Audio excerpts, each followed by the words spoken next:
You think of some of the greatest lines in rock and roll. That line, that fucking, oh God, how I love to hate. Fuck. I wish I wrote that. That's the coolest fucking line. Oh God, how I love to hate. Oh God, how I love to hate. Sliding in and out of grace. They were tapping into these reference points. B-movies. There's this kind of kitschy, trashy thing going on. It's kind of a bit shit. Those films are a bit shit. People who act in them are a bit shit because they're the cheapest actors they could get. But there is this sort of quality to it. And I feel like a lot of what Mudhoney were doing was tapping into that. Like, they weren't shit, but like they were tapping into these reference points. That's a Lenny Kravitz song. There's a tractor in my balls. It's Lenny Kravitz to hit. Oh, we know Sonic Youth. Oh, yeah, amazing anecdotes. Has anybody vomited yet? Mark did. We're not going to have a good time until everybody vomits. And we asked them to play with us when we were coming out to do a West Coast tour, and never having seen them or really anything. You know, with the Sonic Youth stamp of approval at that time, it was a big thing.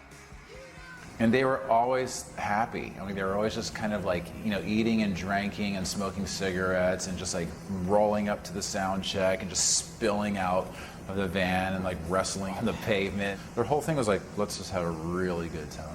And so it was kind of an interesting pairing, you know, because we were kind of a little older and we were sort of like these egghead kind of book collectors. Yeah, didn't they make fun of, like they said something once about us, just like reading in a van all the time or something. Right. What book are you reading? When they'd come off stage, we'd be in the dressing room all drunk, entertaining them with whatever, just being degenerates. I think they needed to probably drink a bit more and party a bit more to make it more fun for them. They seem to be into buying books and stuff. Good people, though.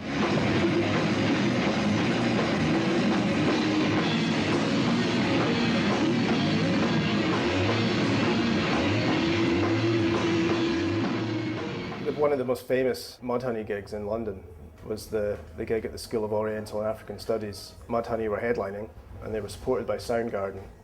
All of the British press at that show.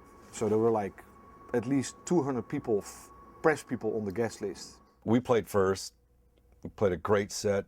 I love the set. I remember the songs that we played and the sequence with which we played them, and it was really strong. There's nowhere else in our history that we ever could have had Soundgarden open for us. You know, that was like the one day.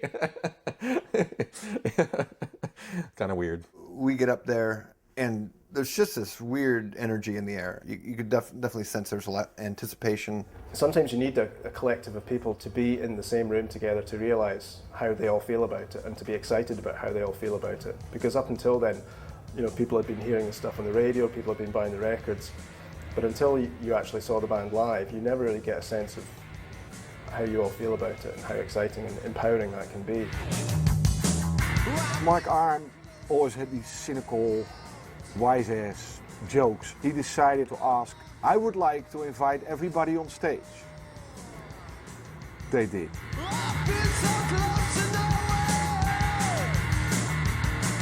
You know, we called it the Friendly Riot. It's, you know, this was the arrival of grunge mania. An out-of-control good time.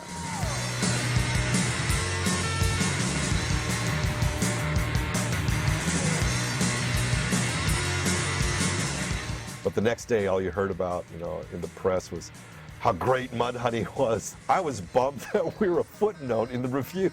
That really established Sub Pop in Seattle and Mudhoney in Europe. That started the whole thing, especially in England. The basic feeling was we were still cruising under the radar, and nobody really knew, except for us, just how big the scene had gotten. So it was with that intention that we said, we're going to do a show in the Moor. And not only are we going to do a show in the Moor, we're going to sell it out. I just thought they were crazy. Nirvana at that point was barely known. Tad had something out. The bands had all been playing these little clubs, the Rainbow Tavern, the Central, there's a club around the corner called the Ditto. These are all rooms that held a couple hundred people. Playing the Moore at that time, not opening for somebody, but actually headlining at the Moore, that was seen to be a pretty big accomplishment. We knew how popular these bands had become in town, and we wanted to strut our stuff a little bit, wake people up.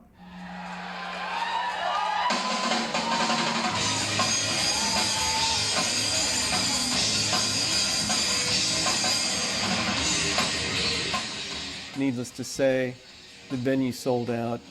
People went crazy. It was total mayhem.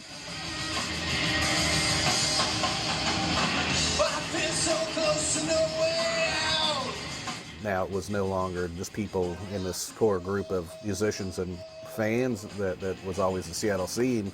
It's now reaching out to the suburbs.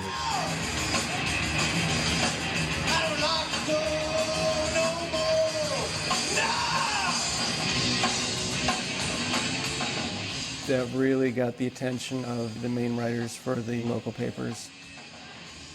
It couldn't be ignored after that show.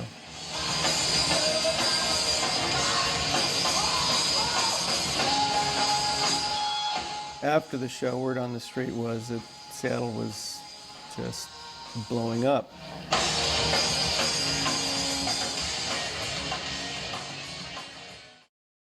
They had a relentless release schedule, and that was our whole strategy of attack, was to just keep putting something out, and that built to the album, and the album did great.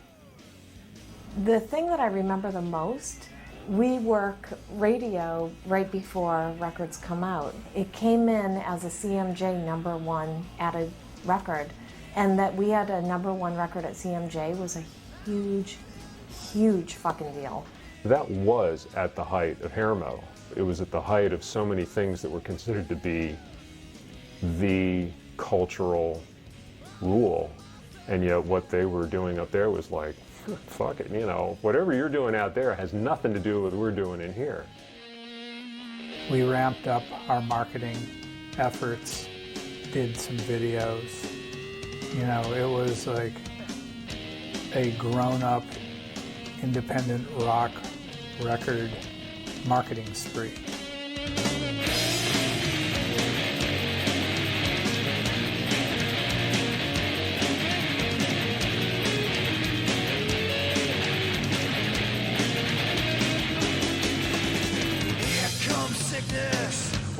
Down my street. I was quickly kind of underwhelmed by it, you know, after it was done. It was kind of more of the same as Superfuzz, maybe without the urgency. Like, there's some really good songs on there, I think. You know, Superfuzz being a 6-song EP is really concise and to the point. There's no filler on it. You know, we don't write an album and go like, this song is filler, but, you know, after a while you kind of can step back and go like, you know, maybe that song isn't quite as good as this one. Okay, well that was, you know, the sophomore slump. We didn't raise the bar any.